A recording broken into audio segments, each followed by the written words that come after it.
Medical science hospital Manipur में situated है। बहुत सालों से यह hospital essential medical services public को प्रोवाइड करता आया है। पर इस हॉस्पिटल के बारे में बहुत सी अफवाहें हैं जो अब धीरे धीरे बढ़ती ही जा रही हैं। और इन अफवाहों की माने तो यह जगह हॉन्टेड है। कहा जाता है कि यहां गायनाकोलॉजी डिपार्टमेंट और उसके पास वाले वॉशरूम्स और कॉरिडोर रात के समय में सेफ नहीं है। ऐसी ही एक रात को नर्स अनंता, जिसने JNIMS हॉस्पिटल हाल ही में ज्वाइन करा था, रात को गायनाकोलॉजी डिपार्टमेंट में एक पेशेंट को अटेंड कर रही थी कि तभी अचानक से उसे कॉरिडोर में किसी के रोने की आवाज आई। उसने सोचा कि इतनी रात को कौन रो रहा है, तो वो कॉरिडोर में जाकर चेक करने लगी। उसे कॉरिडोर में भी रोने की आवाज तो आ रही थी, लेकिन उसे कोई दिख नहीं रहा था। उसे ये सब बहुत अजीब लगा, तो वो कॉरिडोर में इस आवाज की ओर बढ़ने लगी। वो कॉरिडोर के एंड तक पहुंच गई, लेकिन पूरे कॉरिडोर में किसी इंसान का कोई नामो निशान नहीं था। अनंता घबराने लगी थी क्योंकि आवाज और तेज होती जा रही थी और वहां कोई भी नहीं था।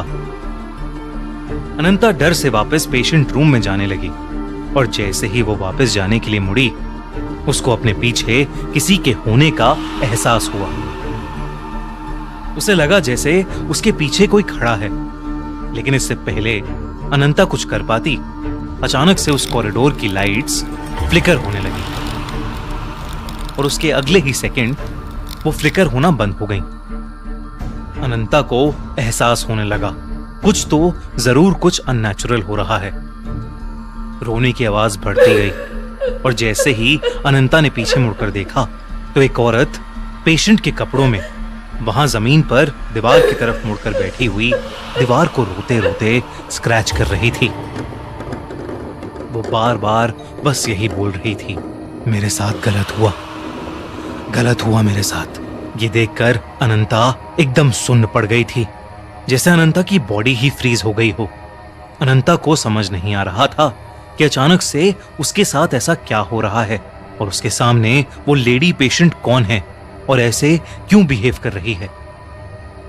अनंता ने उस पेशेंट के करीब जाने का सोचा और तब अनंता ने देखा कि उस औरत के शरीर के नीचे का हिस्सा खून से लथपथ था। जैसे ही वो औरत अनंता की तरफ मुड़ी, अनंता के होश उड़ गए। उस औरत के हाथ में एक मरा हुआ बच्चा था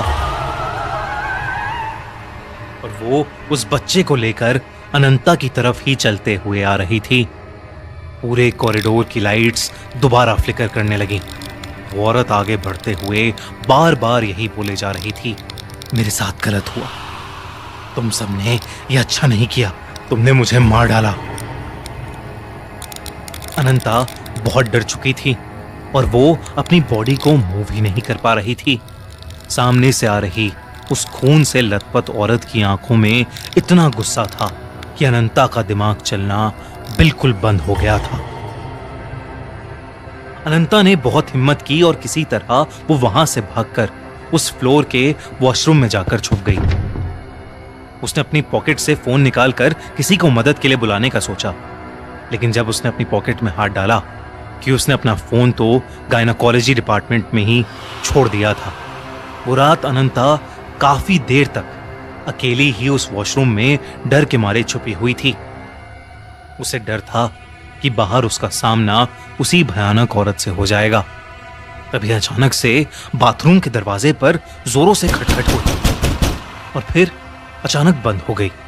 इस सब के बीच अनंता की नजर उस बाथरूम में लगे एक बड़े से शीशे पर गई और उस शीशे में उसे कुछ ऐसा दिखा जिसे देखकर अनंता कांप उठी। उस मिरर की रिफ्लेक्शन में वही खून से लथपथ औरत अनंता के ठीक पीछे खड़ी थी। अनंता डर के मारे पीछे मुड़ी, लेकिन वहां कोई नहीं था।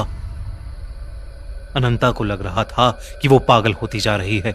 वो बस कुछ भी करके उस वार्ड से निकलना चाहती थी। वो जानती थी कि बाकी सभी नर्सें ऊपर वाले फ्लोर पर मौजूद नर्स वार्ड में थीं, पर वहां जाने का रास्ता उसी कॉरिडोर से होकर गुजरता था जहां पर उसे पहले वो भयानक औरत दिखी थी। पर अब अनंता के पास और कोई रास्ता नहीं था। उसने डिसाइड किया कि वो सीधा दौड़ती हुई ऊपर वाले फ्लोर पर चली जाएगी और बिना कुछ सोचे अनंता ने कॉरिडोर की तरफ दौड़ लगाई और भागते हुए उसका पैर किसी चीज से टकराया और वो नीचे गिर गई। जब उसने देखा कि वो किस चीज से टकराई तो उसका पूरा शरीर सफेद पड़ गया। जमीन पर उसी औरत की लाश पड़ी थी जो उसे कुछ देर पहले कॉरिडोर में दिखी थी। उस औरत की बॉडी को देखते ही अनंता को दौरे पड़ने लगे और वो बेहोश हो गई। अगले दिन उसकी आंख खुली तो वो खुद उस हॉस्पिटल में एक पेशेंट थी। उसे ड्रिप लगी थी और कई नर्सेज उसके आसपास बैठी थीं। अनंता ने सभी को अपने साथ हुआ हादसा बताया, पर किसी को उसके ऊपर विश्वास नहीं हुआ। सबने उसे कहा कि वो अपनी जॉब के चलते अपनी सेहत का ख्याल नहीं रखती और उसे कुछ दिनों की छुट्टी लेनी चाहिए। उसी दिन की शाम को जब अनंता के रूम में कोई नहीं था, एक बूढ़ी नर्स वहां आई और उसने अनंता को बताया कि वो उस पर विश्वास करती है और जो औरत उसे कल रात को दिखी उसका नाम शयाना था। करीबन 20 साल पहले शयाना को अपनी प्रेगनेंसी की लास्ट वीक में एक एबनॉर्मल पेन हुआ था और उसके चलते उसे हॉस्पिटल में एडमिट किया गया था। प्रेगनेंसी में कॉम्प्लिकेशंस के चलते डॉक्टर्स ने शयाना की फैमिली को बताया कि उनके बच्चे या शयाना में वो किसी एक को ही बचा सकते हैं। फैमिली ने बच्चे को बचाने का डिसाइड किया, पर इस कॉम्प्लिकेटेड ऑपरेशन में शनाया और उसके बच्चे दोनों की ही मौत हो गई। पर कुछ समय बाद ही शयाना के हस्बैंड के घर में एक बहुत भयानक आग लग गई और उसका पूरा परिवार जलकर मर गया। उस दिन के बाद कई लोगों ने शयाना की आत्मा को देखा है। उसकी आत्मा इसी हॉस्पिटल के गायनेकोलॉजी डिपार्टमेंट में भटकती रहती है। ये सब सुनते ही अनंता के होश उड़ गए। उसने तुरंत अपनी नौकरी छोड़ दी, यहां तक कि उसने दूसरे हॉस्पिटल्स में नाइट शिफ्ट्स लेना भी बंद कर दिया। आपको क्या लगता है, क्या JNIMS सच में हॉन्टेड है? कैसी लगी आपको ये कहानी? हमें जरूर बताइए।